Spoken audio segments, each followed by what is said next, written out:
Bonsoir à tous dans l'actualité ce soir. Le Parlement tient sa 4e séance de la première session ordinaire. Après avoir étudié sérieusement les causes profondes qui ont affecté les relations entre l'Arabie Saoudite et les Émirats Arabes Unis, le Bahreïn, l'Égypte d'une part et l'État du Qatar d'autre part, le gouvernement de la République de Djibouti a annoncé officiellement qu'il a pris la décision de réduire le niveau de sa représentation diplomatique au Qatar. La décision du gouvernement djiboutien a été prise en guise de solidarité avec la coalition internationale de lutter contre le terrorisme et l'extrémisme violent ainsi que les pays du Golfe et les pays arabes. Le gouvernement de la République de Djibouti, qui reste très attaché aux bonnes relations avec les pays frères et arabes concernés, appelle les parties à résoudre le différend par la voie du dialogue et la coopération entre les pays arabes. Et également dans l'actualité, sous la présidence de M. Mohamed Ali Houmed, la 4e séance de la première session ordinaire du Parlement de l'an 2017 de la 7e législature s'est tenue ce matin dans l'hémicycle de l'Assemblée nationale. Cette séance qui a vu la participation du Premier ministre M. Abdelkader Kamil Mohamed, de ministres et de l'ensemble des parlementaires. L'ordre du jour de cette séance est porté sur l'examen de 2 projets de loi. Projet de loi numéro 188 portant ratification de l'accord de prêt pour le renforcement des compétences dans le secteur de la santé. Et le projet de loi numéro 192 portant réglementation de l'importation et l'utilisation des aéronefs circulant sans personne à bord. Concernant le premier texte, il consiste à renforcer et développer davantage les ressources humaines dans le domaine de la santé avec la formation de médecins spécialistes, de paramédicaux, du personnel psychosocial. Quant au second texte, il s'agit d'une première expérience de législation dans la réglementation de l'importation, l'utilisation des aéronefs circulant sans personne à bord ou drones. En effet, compte tenu de la situation sécuritaire qui prévaut dans la région et dans le souci de protéger la vie privée des citoyens, l'introduction des appareils pilotés à distance devront être déclarés au préalable aux autorités douanières. Ils ne seront délivrés que sur présentation d'un certificat d'immatriculation.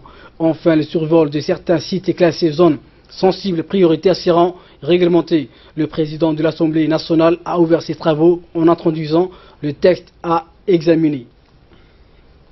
Des échanges et des débats ont ensuite été engagés entre parlementaires et membres de l'exécutif sur l'importance et la portée de ce texte de la loi.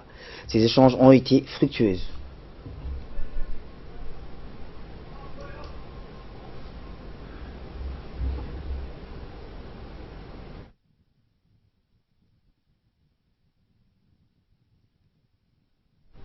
Le Premier ministre, M. Abdelkader Kamil Mohamed, est intervenu pour expliciter et défendre auprès des députés les textes soumis. On écoute le Premier ministre.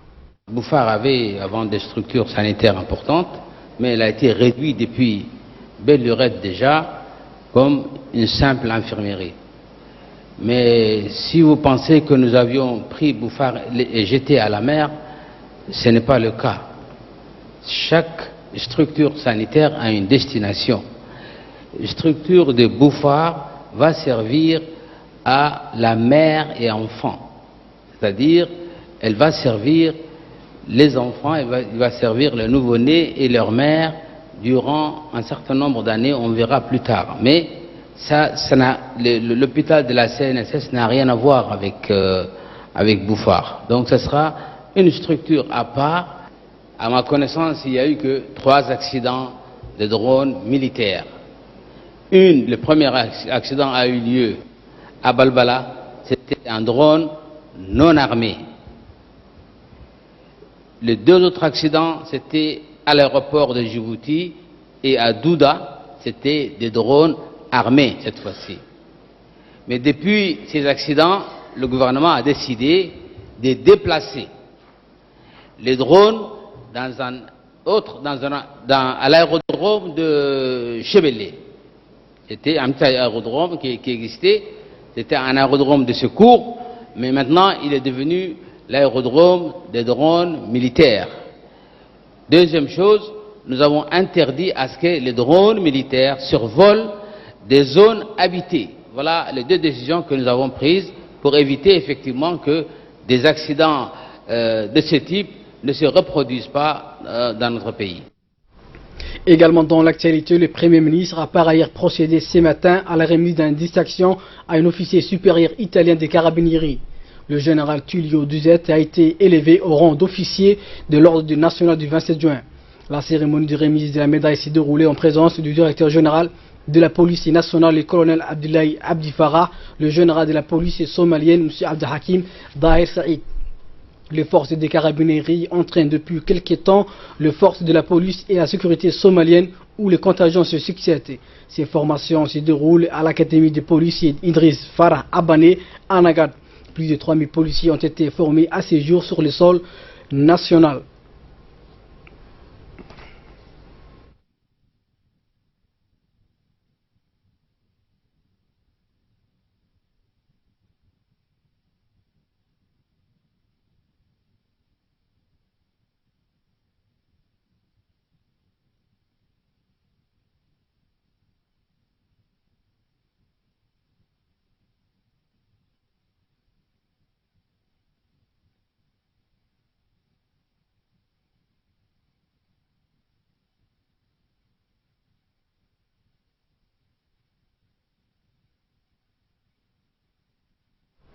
Autre nouvelle, le ministre de l'Intérieur et de la Décentralisation, M. Hassan Omar Burhan, a présidé ce matin dans la cour d'honneur de l'Académie police Idriss Farah Abane une cérémonie de remise de diplôme qui est venue couronner une formation technique et tactique d'une période de 3 mois pour quelques 169 policiers somaliens. À son arrivée, le ministre a été accueilli par le directeur général de la police nationale, le colonel Abdoulaye Abdi, aux côtés de ses pairs somaliens et italiens, le général Abdelhakim Daher et le général Tullio Duzet. Ils ont passé en revue les troupes somaliennes formées à l'académie Idriss Farah Abane avant de s'arrêter devant les drapeaux de 3 nations, Somalie, Italie et Djibouti.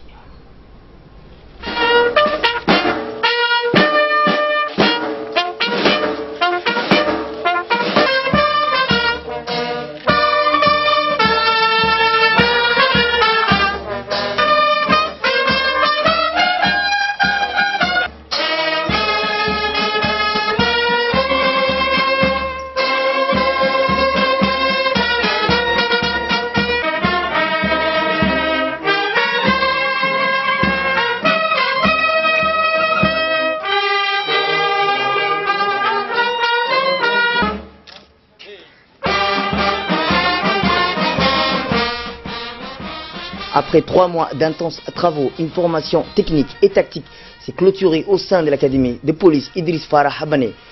À Nagar. Tout au long de cette formation, les participants ont bénéficié d'un encadrement de haut niveau dispensé par les carabiniers italiens. L'objectif de cette formation était de permettre aux participants de disposer des connaissances nécessaires dans divers domaines, comme le contrôle du territoire, le maintien de l'ordre public, les techniques de police judiciaire et scientifique, la protection de l'environnement et des personnalités importantes. En effet, quelques 169 participants, dont une trentaine d'officiers et 143 agents de la police de la Somalie, ont bénéficié du 7 mars au 7 juin d'une formation intensive. La cérémonie de cette formation, qui porte sur la sécurité non seulement de la Somalie mais également des pays de la Corne d'Afrique, a vu la participation outre du directeur général de la police nationale, le colonel Abdoulaye Abdi Farah, le chef d'état-major général des armées, le général Zakaria Cheikh Ibrahim, le général Tahiro, le chef d'état-major de la gendarmerie, le colonel Zakaria Hassan, ainsi que le directeur de la sécurité. Et la cérémonie a notamment été ponctuée de plusieurs discours. D'abord l'allocution du général Tullio Duzet, dans laquelle il a indiqué sa satisfaction de voir la 7e promotion des policiers somaliens montrer un engagement quotidien et une volonté d'apprendre tout au long de leur formation.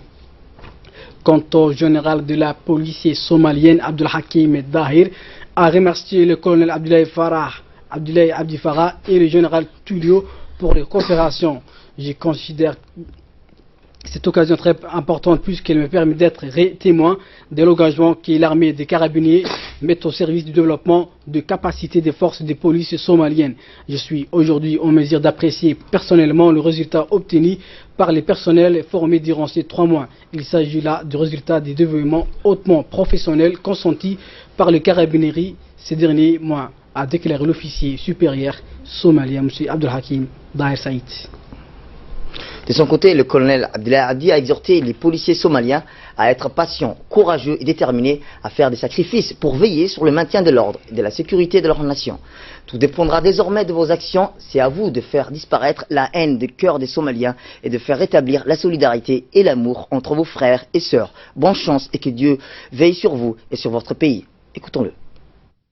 J'aimerais une fois encore souhaiter la bienvenue au général Tullio de Sette, qui, je crois, pour la première fois, nous rend l'honneur d'être parmi nous ici.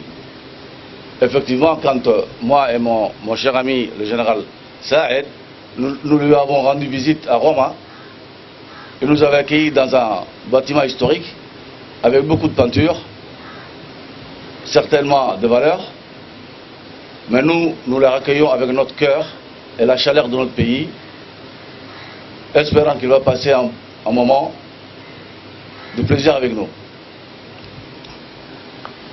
Également, je souhaiterais la bienvenue à mon ami, le général Saïd, avec qui, je me rappelle, nous avions entamé ce projet pour se rendre à Rome et rendre visite au général chef d'état-major des Carabiniers en vue d'arriver à avoir l'appui de Carabiniers pour mettre en place ce type de formation. Nous, en tant que Djiboutiens, conformément à la politique de notre président, son Excellence Ismaël Omar Guelleh, qui a toujours œuvré pour que la Somalie retrouve la paix, pour que la Somalie se remette debout. Nous serons toujours à vos côtés pour partager tout ce que nous avons, aussi maigre soit-elle. Je vous souhaite bon retour et bon courage. Ensuite, les policiers somaliens ont effectué des démonstrations des acquis durant les 3 mois des formations. Des connaissances nécessaires dans divers domaines comme les contrôles du territoire, le maintien de l'ordre public, les techniques de police judiciaire et scientifique, la protection de l'environnement et des personnalités importantes. Les officiels présents ont été satisfaits de la capacité des forces somaliennes formées à l'Académie de police Idriss Farah Abane par les Carabiniers. Cette cérémonie a pris fin par une remise de diplôme qui représente la fin d'un cycle pour le participant, mais aussi une distinction aux officiers carabiniers italiens qui ont été élevés au rang du chevalier de l'ordre national du 27 juin par le Premier ministre Abdelkader Kamil Mohamed.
Autre actualité de ce 22h, le ministre de l'Énergie a reçu dans son bureau l'ambassadeur de la Fédération de Russie pour une visite de courtoisie ce matin. L'ambassadeur a remercié le ministre de l'avoir reçu dans son mois béni, qui est l'un des mois très importants pour tous les musulmans. C'est une période très chargée en prière pour le musulman. C'est dit très heureux de partager cette ferveur du mois de Ramadan. Il a qualifié cette rencontre d'un cadeau de Dieu. De son côté, le ministre a souhaité la bienvenue à l'ambassadeur, qu'il est disposé à l'accueillir de nouveau dans son cabinet. Le ministre veut mettre en place une relation basée sur la confiance et l'amitié entre les deux pays.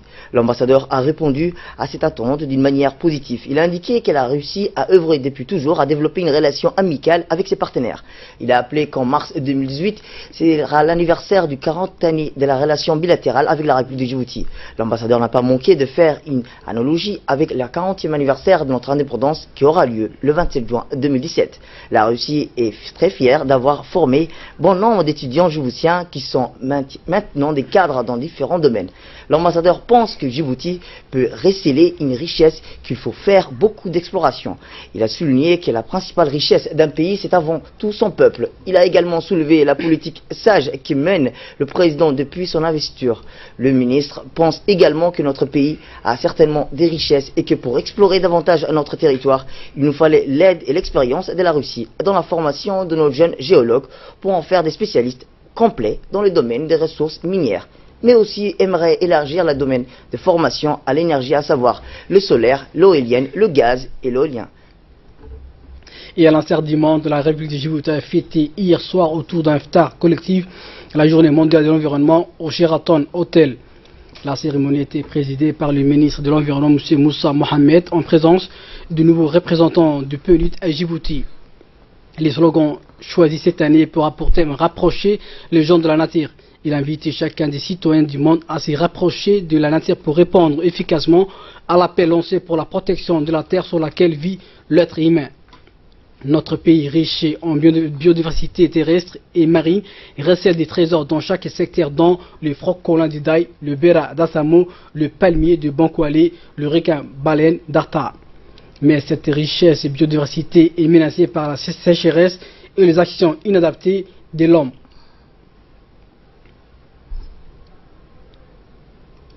De l'environnement, une priorité nationale soutenue par des engagements à l'échelle nationale et internationale. Comme citoyen australien que je suis, je crois qu'avec la décision prise par les États-Unis avant-hier, nous tous devons redoubler nos efforts pour protéger l'environnement. Et de son côté, le ministre de l'Environnement, M. Moussa Mohamed, a indiqué que face à ces défis, notre pays privilégie la maîtrise de l'économie verte et cherche à préserver la biodiversité sur terre, air et mer. On l'écoute. Chaque journée mondiale de l'environnement est organisée autour d'un thème visant à attirer l'attention du public sur une préoccupation environnementale particulièrement urgente. Le thème de l'année 2017 est rapprocher le genre de la nature. Le thème de la Journée mondiale de l'environnement 2017 invite chacun de nous à nous rapprocher de la nature, apprécier sa beauté et son importance et à répondre à l'appel lancé pour la protection de la terre sur laquelle nous vivons. La République de Djibouti, située à un carrefour biogéographique important, recèle une richesse considérable de la diversité biologique. Biodiversité terrestre et marine confondue compte au total plus de 1121 espèces animales et 843 espèces végétales. De plus, Djibouti abrite des espèces endémiques telles que le francolin du Odaï, le baïra à Assamou, le palmier géant à Bankwale ou le requin-baleine sur la plage d'Arta. Notre pays possède également des écosystèmes exceptionnels tels que la forêt de mangrove de Godoria ou la forêt d'acacia nilotica de Magdoul. Autre nouvelle, le ministre délégué chargé de la décentralisation, M. Hamadou Mohamed Aramis, a reçu aujourd'hui à son cabinet une mission d'experts de l'Association internationale des maires francophones, comprenant M. Alain Le Carvozine et Florent Bakoubi. Cette mission séjourne à Djibouti pour formuler un projet d'appui à la décentralisation au profit de la mairie de Djibouti et des communes. Les projets financés par l'Union européenne. La venue de cette mission d'experts pour formuler ce projet d'appui fait suite au séjour à Djibouti de son secrétaire permanent, M. Pierre Bellé, en mai dernier. En recevant la mission, le ministre Aramis a estimé que ce projet de renforcement des capacités de la mairie et des communes qu'il aura à formuler vient à point nommé. Il a informé plutôt la mission de l'importance qu'accorde le chef de l'État, M. Ismaël Omar Guelleh, au processus de décentralisation, d'où la création d'un département dédié à cette importante réforme de l'État. Était présent à l'entretien le conseil technique d'Aramis Ahmed Souley et Mme Fardoussa Ahmed Ali, directrice de la prospective et du développement territorial. Oui, également dans l'actualité, le ministre de l'Éducation nationale et de la formation professionnelle, M. Moustapha Mohamed Mahamoud, a organisé hier soir un iftar collectif à la Corniche au profit de la famille de l'éducation. Cet iftar a eu lieu à la veille du 12e jour du mois béni du Ramadan. De nombreuses personnalités dont le ministre délégué à la décentralisation, M. Hamadou Aramis, les anciens ministres Ali Abdi Farah et Ahmed Guiré, le président de l'université Dr Jama Mohamed Hassan, ainsi que le cadre de l'éducation ont participé à cet iftar.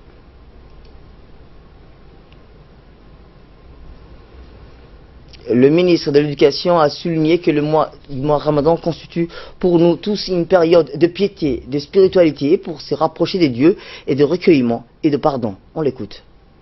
L'abstinence volontaire que le jeûne, au-delà de ses mérites thérapeutiques, nous permet de prendre conscience de nos faiblesses.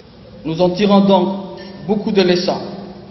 Il est par ailleurs un moment de prise de conscience où nous remettons en cause nos défaillances et nos manquements dans nos vies privées, mais également professionnelles.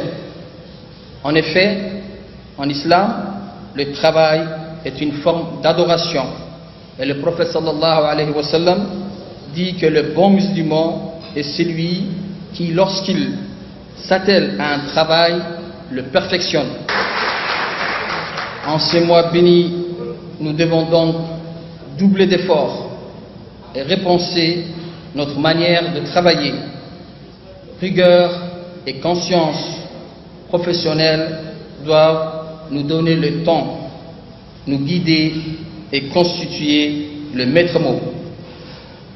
En cette période d'examen, je m'adresse particulièrement aux responsables administratifs et pédagogiques, aux examinateurs surtout, dans le devenir des milliers d'élèves et tributaires de la justesse et de la fiabilité de leur évaluation et de leur travail.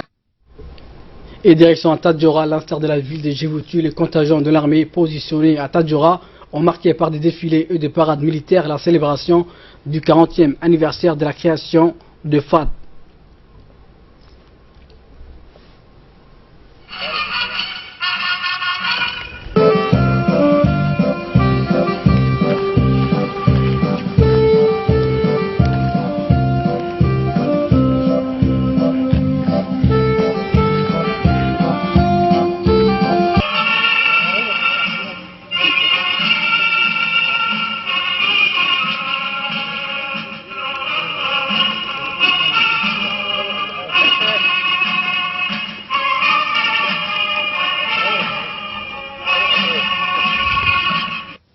Officiers, sous-officiers et militaires du rang. L'anniversaire de notre armée est l'occasion pour nous d'évaluer nos missions et d'envisager de nouvelles perspectives dans le cadre de la montée en puissance de nos forces armées.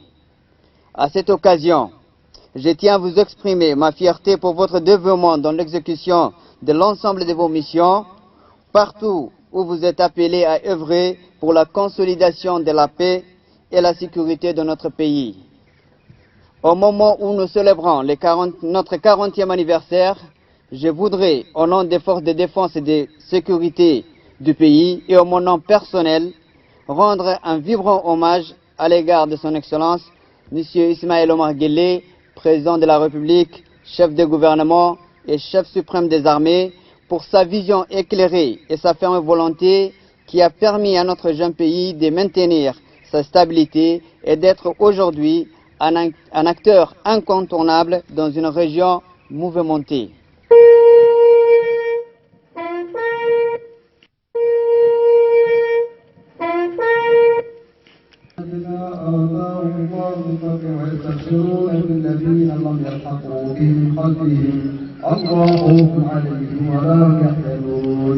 يستبشرون بنعمة من الله وفضل وأن الله لا يضيع أجر المؤمنين.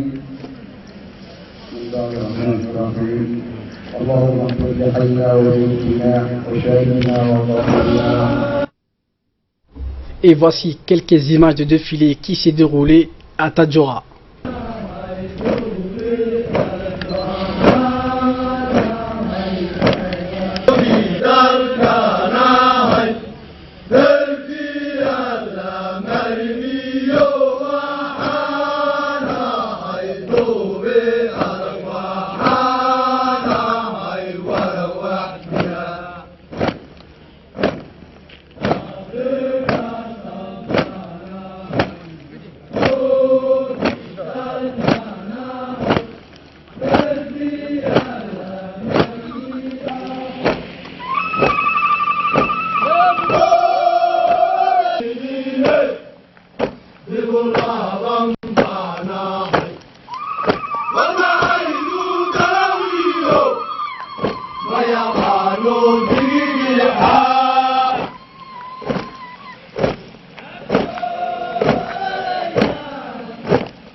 Direction Ali Sebier à présent, où le régime interarmé d'Ali Sebier a également marqué l'événement du 40e anniversaire par des parades militaires et présentation du matériel en présence du lieutenant-colonel Abdelwassi Ben Mohamed et le préfet de la région, M. Mohamed Wabri.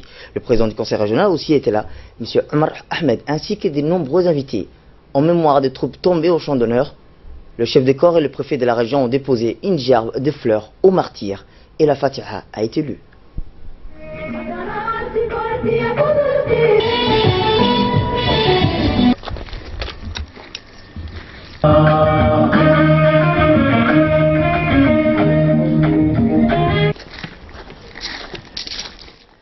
Bien, rassemblement pour le défilé 6 juin. Abdel Makram.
Le chef des corps, le lieutenant-colonel M. Abdelwassa Ben Mohamed, a prononcé un discours à cette occasion. On l'écoute. Au moment où nous célébrons notre 40e anniversaire, je voudrais, au nom des forces de défense et de sécurité du pays et à mon nom personnel, rendre un vibrant hommage à l'égard de son Excellence M. Ismaël Omar Guelleh, président de la République, chef du gouvernement et chef suprême des armées, pour sa vision éclairée et sa ferme volonté qui a permis à notre jeune pays de maintenir sa stabilité et d'être aujourd'hui un acteur incontournable dans une région mouvementée. Par les grâces d'Allah et la vigilance accrue de tout un chacun, notre pays restera et demeurera un havre de paix et un pôle de stabilité dans toute la région. La République de Djibouti s'est engagée dans une politique de renforcement des capacités opérationnelles de ses forces de défense et de sécurité. En matière de défense, le but de cette initiative est de constituer sans retarder une armée opérationnelle, une armée performante qui puisse s'adapter aux différentes situations à l'intérieur du pays, mais aussi dans les régions. Pour y parvenir, nos forces armées poursuivront un plan de réforme, cette vision stratégique de son Excellence, le Président de la République, chef suprême des armées, décrite dans le livre blanc 2017 et 2020 sur la stratégie de défense et de sécurité. Nous nous engageons à l'appliquer rigoureusement. Ce livre blanc sera désormais le document de référence nous permettant, durant les prochaines années, d'atteindre les objectifs fixés dans le cadre de la réforme de notre armée. En ce 40e anniversaire de nos forces armées, c'est pour moi un plaisir de vous adresser mes vives félicitations et vous exprimer au nom de la nation toute entière et à mon nom personnel toute notre reconnaissance. Profitant du mois béni du Ramadan, je vous adresse à vous et vos familles mes meilleurs vœux, que le Tout-Puissant accepte notre jeûne. Vive le peuple djiboutien, vive le président de la République et vive la République de Djibouti. Signé le général de division Zakaria Cheikh Ibrahim, chef d'état-major général des armées. Et enfin, les militaires ont également défilé à Arta comme à l'instar des autres régions. Le chef des corps de phare, le lieutenant-colonel M. Ibrahim, après la revue des troupes, en mémoire des troupes du champ d'honneur, ont déposé une gerbe de fleurs en mémoire de martyrs. Était présent le préfet de la région, M. Abdeladrar Okiye, le président du conseil régional, ainsi que les notables d'Arta et de Wea.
Le chef des corps, le lieutenant-colonel Ibrahim, a prononcé un important discours à cette occasion de la festivité du 40e anniversaire de la création des forces armées djiboutiennes. On l'écoute. Le ministère de l'Habitat, officiers, sous-officiers et militaires d'Iran, marins, aviateurs et personnels civils des armées partout où vous êtes, en ce moment où nous célébrons le 40e anniversaire de nos forces armées, nous rendons hommage à tous ceux qui ont lutté pour l'indépendance de notre pays. Nous apprécions hautement leur courage, leur force, leur dévouement pour la liberté, l'honneur et la souveraineté de notre peuple. Au nom de la nation djiboutienne tout entière, nous leur exprimons toute notre gratitude. Aussi, c'est pour nous l'occasion de se rappeler notre histoire et le parcours remarquable de notre nation, traduisant la détermination et l'abnégation d'un peuple uni. 40 années d'existence marquées par l'effort et le sacrifice des hommes et des femmes qui se sont dévoués pour garantir la paix et la prospérité de notre pays. Durant ces années, notre jeune pays a connu une avancée significative, des évolutions fortes, louables, en vue d'atteindre les objectifs de développement et rester en phase avec l'évolution du monde. Ceci témoigne de la persévérance du peuple djiboutien et surtout de la volonté du président de la République de conduire notre pays à la place importante qu'il occupe aujourd'hui sur la scène internationale. C'est pourquoi nous devons à tout prix consentir et unir nos efforts afin de pérenniser le socle de notre stabilité territoriale. Surtout que notre pays se trouve. Voilà donc l'actualité de ce 22h. Merci de l'avoir suivi. Restez avec nous pour la suite de nos programmes télévisés.